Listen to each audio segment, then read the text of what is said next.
네, 오늘은 마가복음 6번째 시간입니다. 예수 믿는다는 것은 이라는 제목으로 말씀 나누도록 하겠습니다.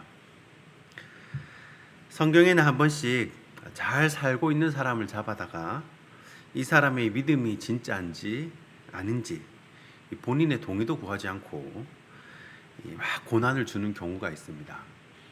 그래서 성경의 인물들은 그 고난을 통해서 그들의 믿음이 정금처럼 이렇게 단련되기도 하고 또 대마처럼 세상이 좋아서 떠나기도 합니다.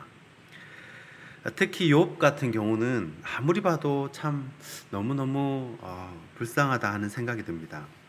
본인 의사와는 전혀 상관없이 하나님하고 마귀하고 내기를 해가지고 이렇게 해도 사는가 보자, 믿음을 지키는가 보자, 이런 식으로 이 엄청난 인생의 고난이 찾아오게 됩니다.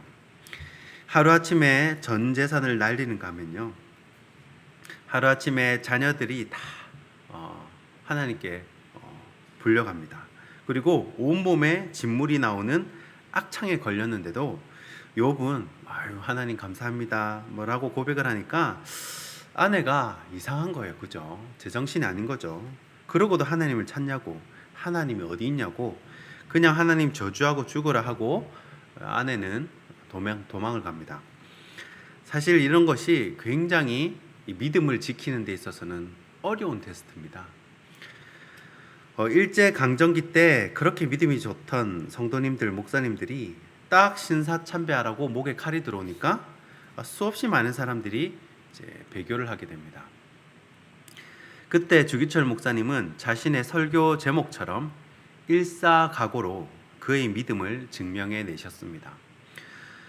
오늘 말씀에도 야고보와 요한이 예수님께 세상의 권력을 청탁하는 장면이 나옵니다. 이게 똥인지 된장인지 예수님을 따라다녀도 깨달음의 영이 없으면 모르는 사람은 그냥 모르는 것입니다. 그러면 오늘 말씀은 예수님을 믿는 것, 우리가 예수를 따라가는 것은 뭐라고 얘기를 하는가를 한번 살펴보면서 다시 한번 나의 신앙을 돌아보는 계기가 되었으면 좋겠습니다. 자, 첫 번째 키워드는 고난입니다. 오늘 38절 말씀입니다.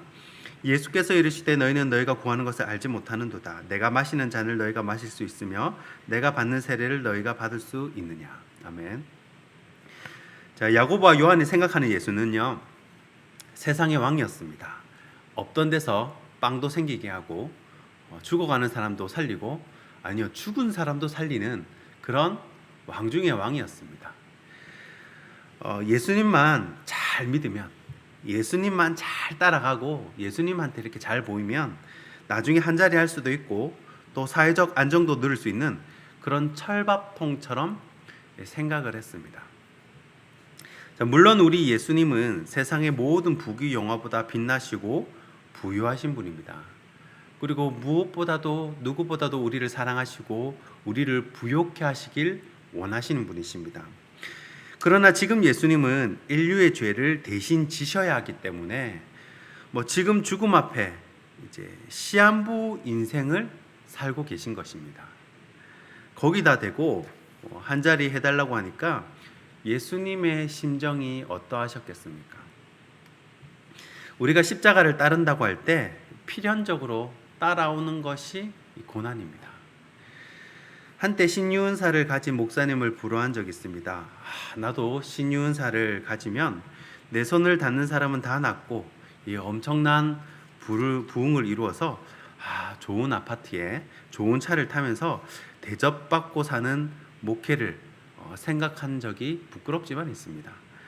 그런데 가만히 보니까 신유은사를 가진 목사님들마다 자신도 죽을 병에 걸려가지고 죽다가 살아났다는 걸 알게 됐어요. 대부분이 그렇더라고요. 그리고 예배가 끝나도요, 퇴근을 못합니다. 빨리 집에 가서 쉬어야 되는데 퇴근을 못해요. 예배 끝나도 집에 못 가고 성도들이 계속 기도해 달라고 줄을 서 있으니까 이거는 쉬지도 못하고 과로로 쓰러질 수도 있겠구나 하는 생각이 들었습니다. 그때 저는 신유은사가 없어도 참으로 감사하다는 생각을 했습니다. 예수 믿고 좋은 것도 많지만 또 필연적으로 고난도 따라온다는 것을 기억을 해야 합니다. 읽지는 않았지만 이 앞부분에 17절부터요, 재물 많은 사람 이야기가 나옵니다. 그 사람이 다른 계명들은 다 잘 지켰는데 자기 재산을 가난한 사람들에게 나눠주라는 그 예수님의 말씀에 고민을 하고 슬픈 기색을 하고 떠나게 됩니다. 예수 믿는 것은 자기 십자가를 지는 것인데 오늘 부른 찬송가 461장처럼 주님이 십자가를 질 수 있냐, 질 수 있겠냐 물어보실 때 죽기까지 따르겠습니다 라고 담대하게 대답할 수 있는 저와 여러분이 되길 간절히 소원합니다. 두 번째 키워드는요, 불가지입니다. 불가지. 40절 말씀입니다. 내 좌우편에 앉는 것은 내가 줄 것이 아니라 누구를 위하여 준비되었든지 그들이 얻을 것이니라. 아멘. 자, 요 말씀의 병행 구절인 마태복음 20장 23절에는 이렇게 기록을 합니다. 이르시되 너희가 과연 내 잔을 마시려니와 내 좌우편에 앉은 것은 내가 주는 것이 아니라 내 아버지께서 누구를 위하여 예배하셨든지 그들이 얻을 것이니라. 아멘. 자, 예수님도 자신의 좌우편에 누가 앉는지 모른다고 하십니다. 자, 그 일은 하나님 아버지께서 누군가를 위해서 예배를 해 놓으셨다는 거죠. 모르지만 예배를 해 놓으셨다는 겁니다. 예수를 믿는다는 것은 미래가 불확실하고 알 수 없다는 그런 측면이 있습니다. 물론 멀리 보면 우리는 모두 다 천국에 만나가지고 천국에서 영원히 함께 살 그런 소망을 가지고 있습니다. 그러나 이 당장 사역의 현장에서는 이 불안함이 있습니다. 이 서창에 있는 선배 목사님 이야기입니다. 이 목사님은 처음에 신학교를 나와가지고 정말 기쁘게 사역을 했는데 다 이게 작은 교회에서만 사역을 했어요. 100명, 200명 사이즈에서 사역을 했는데 가는 곳마다 어떻게 이제 꼬이려면 그렇게 꼬이죠. 다 가는 곳마다 1년 반, 아니 어떤 데는 6개월, 1년, 긴 데가 3년 그렇게 늘 임지를 본의 아니게 옮기게 되었다고 합니다. 그 중에 어떤 자신의 선배에게 배신을 당한 것도 있고요. 부조리를 이제 이렇게 하다가 이렇게 잘못된 것도 있고 또 부산과 경기도 서창을 오가면서 이 또돌이 생활을 하면서 그렇게 사역을 했다고 합니다. 워낙 짧게 사역을 하다가 쫓겨나니까 퇴근하고 집에만 들어오면 이 사모님이 벌써 남편 얼굴부터 살핀다고 합니다. 오늘 무슨 일이 없었냐고 이 찬바람이 부는 가을만 되면 마음이 불안해졌대요. 또 어디 가야 되는 건 아닌가. 아무리 예수를 믿어도요, 미래를 알 수가 없으니까 하루하루 불안한 마음으로 사역을 감당했다는 거예요. 감사하게도 지금은 사창의 어느 교회 담임으로 청빙이 되어서 기존 성도의 2배의 성장을 이루며 교회도 깨끗하게 리모델링을 하고 건강하고 행복한 목회를 하고 있다고 합니다. 예수 믿는 것은요, 결코 철밥통이 아닙니다. 이리 가라고 하면 이리 가고 저리 가라고 하면 저리 가야 합니다. 130년 전 한국은요, 미전도 종족이었습니다. 한국은 기독교 순교 성지였습니다. 크고 작은 전쟁이요 940번이나 있었던 굉장히 불안한 나라였습니다. 언제 누가 어떻게 쳐들어올지 모르는 내일을 알 수 없는 불안한 나라였습니다. 그것을 복음화하려고 수많은 선교사님들이 이 땅을 찾았습니다. 이 27살의 토마스 선교사님은 박충권 씨에게 하나님이 당신을 사랑합니다 하고 성경 한 권 건네주고 대동강에서 포졸들에게 칼에 찔려 순교하게 됩니다. 아펜젤로 선교사님은 목포 앞바다에서 풍랑을 만났을 때 한국인을 살려주고 자신은 대신 물에 빠져 죽었습니다. 우리는 내일 순교할지 모레 순교할지 아무도 모릅니다. 그러나 이 불가지, 불확실 속에 주님 잃지 않는 것이 믿음이라는 거예요. 보이지 않는 것 중에 바라는 것이 믿음이라는 겁니다. 예수 이름 붙들며 믿음으로 승리하시는 저와 여러분이 되길 소원합니다. 세 번째 살펴볼 키워드는 낮아짐입니다. 본문 43절과 44절입니다. 너희 중에는 그렇지 않을지니 너희 중에 누구든지 크고자 하는 자는 너희를 섬기는 자가 되고 너희 중에 누구든지 으뜸이 되고자 하는 자는 모든 사람의 종이 되어야 하리라. 아멘. 자, 올라가는 것, 어찌 높아지는 것은요 굉장히 기분 좋은 일이고 또 올라가는 사람들은요 동창회도 잘 나옵니다. 그러나 내려가는 사람은 일단 카카오톡 프로필부터 심상치가 않습니다. 심지어는 전화번호가 바뀌기도 합니다. 그리고 높은 곳일수록 내려가는 이 데미지가 심합니다. 예수님은 뭐라고 하십니까? 이 길은 내려가는 길이라는 거예요.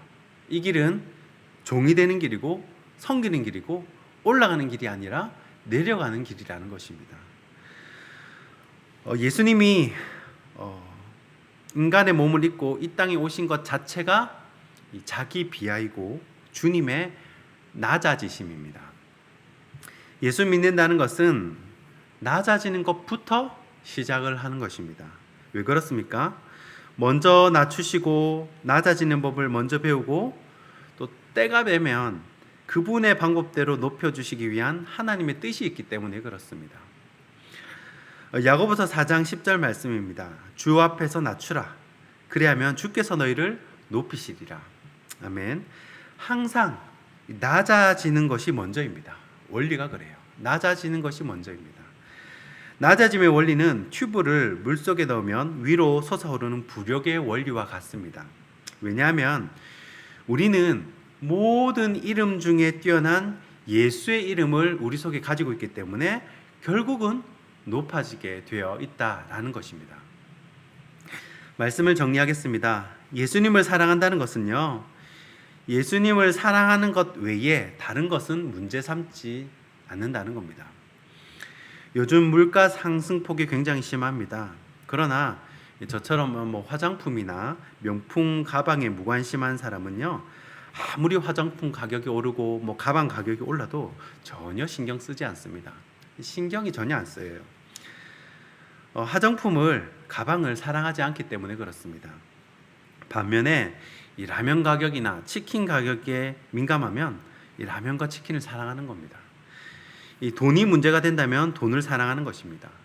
학교가 문제가 된다면 학벌에 애착이 있는 거예요. 자녀가 문제가 된다면 자녀를 사랑하는 것이고, 건강이 문제가 된다면 자신의 건강을 사랑하는 것입니다. 우리는 예수님을 사랑해야 합니다. 예수님을 사랑한다는 것은요, 다른 것은 문제 삼지 않는다는 것입니다. 문제가 사라지는 것은 아니지만 문제가 문제시 되지는 않는다는 거예요. 예수 믿는다는 것은 고난과 불가지, 낮아짐을 동반합니다. 그러나 예수님을 사랑한다면 기꺼이 자신의 십자가를 지고 따라가는 제자가 될 수 있습니다. 마지막 때에 끝까지 내게 주어진 이 좁은 길을 걸어가는 저와 여러분이 되시기를 주님의 이름으로 축원하고 축복합니다. 기도하겠습니다.